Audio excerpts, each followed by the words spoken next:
Revanth PCC పదవీ కాలం ముగిసింది. దీంతో రేవంత్ వారసుడు ఎవరనే చర్చ జోరుగా సాగుతుంది.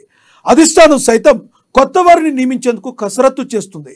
పీసీసీ పదవి కోసం కొందరు పైరవీలు చేస్తున్నారు. అయితే అన్ని విధాలుగా తగిన నేతకే పార్టీ పగ్గాలు ప్రకటిస్తారని అగ్రనేతలు చెబుతున్నారు. దీంతో తాజాగా తెరపైకి జీవన్ రెడ్డి పేరు వినిపిస్తుంది.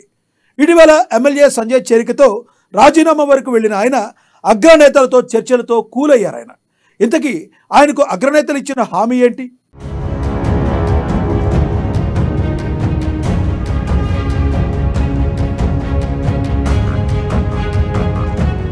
తెలంగాణ పీసీసీ చీఫ్ ఎంపికపై కసరత్తు.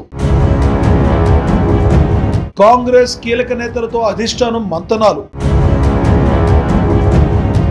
రేవంత్ తర్వాత పీసీసీ చీఫ్ ఎవరు? రేసులో జీవన్ రెడ్డి, మధు యాష్కి, మహేష్ కుమార్. జీవన్ రెడ్డిని పీసీసీ అధ్యక్షుడిగా ఎన్నుకునే ఛాన్స్. గతంలో పదవులు లేకున్నా పార్టీ కోసం నిలబడిన జీవన్ రెడ్డి.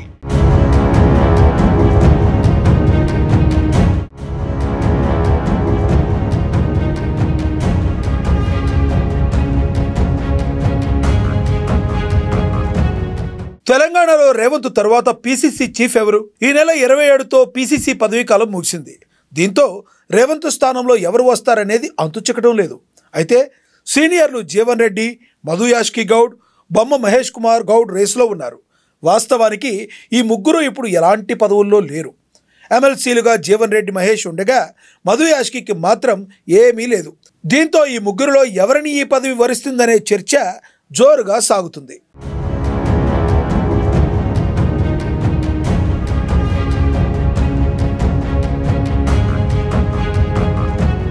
రేవంత్ రెడ్డికి పీసీసీ కట్టబెట్టిన తరువాత కాంగ్రెస్ పరిస్థితి ఎక్కడి నుంచి ఎక్కడి దాకా వెళ్ళిందో ప్రత్యేకించి చెప్పనక్కర్లేదు.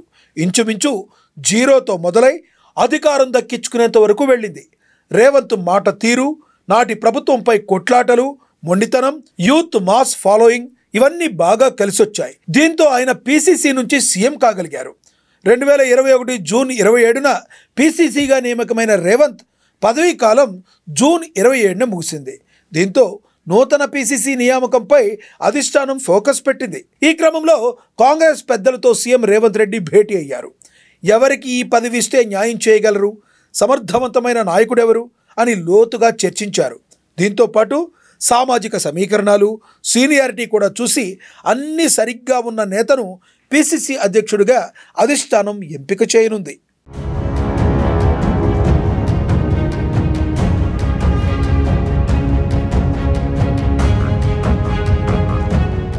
సీనియర్ నేత, కట్టర్ కాంగ్రెస్ లీడర్ జీవన్ రెడ్డిని పీసీసీ అధ్యక్షుడిగా ఎన్నుకునే అవకాశాలు మెండుగా ఉన్నాయి.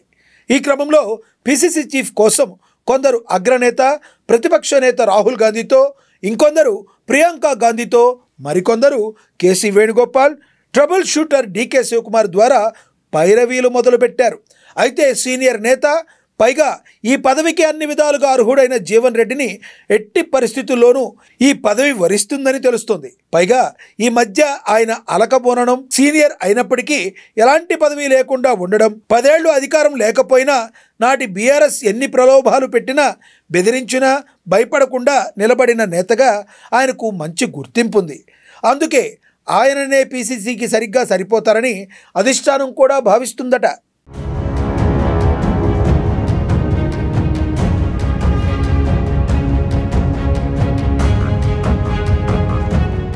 జగిత్యాల అభివృద్ధి కోసమే పార్టీలో సంజయ్ చేరారని, దీంతో జీవన్ రెడ్డి కొంత మనస్తాపానికి గురయ్యారని, ఆయన గౌరవానికి భంగం కలగకుండా చూసుకుంటామన్నారు సీఎం రేవంత్. జీవన్ రెడ్డికి అధిష్టానం హామీ ఇచ్చిందని, హైకమాండ్ ఆదేశాల మేరకు జీవన్ రెడ్డికి తగిన గౌరవం ఉంటుందని ఆయన వివరిస్తూనే, జీవన్ రెడ్డి రాజీనామా ఎపిసోడ్లో కాంగ్రెస్కి నష్టం జరుగుతుందేమోనని కొన్ని గోతికాడ నక్కలు ఎదురు చూశాయని ప్రత్యర్థి పార్టీలకు రేవంత్ ఫుల్లుగా ఇచ్చేశారు. వాటికి ఆశాభంగం తప్పలేదని ఎద్దేవా చేశారు.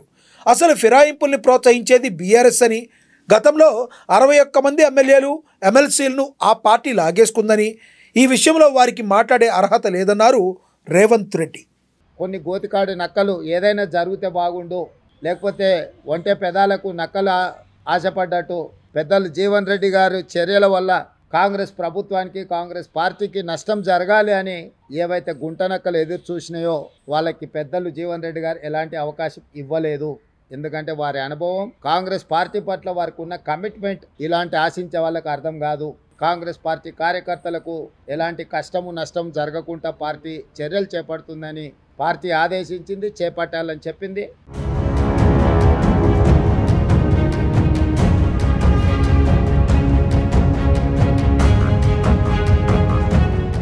ఏది ఏమైనా ఢిల్లీకి వెళ్ళగానే జీవన్ రెడ్డి చల్లబడ్డారు.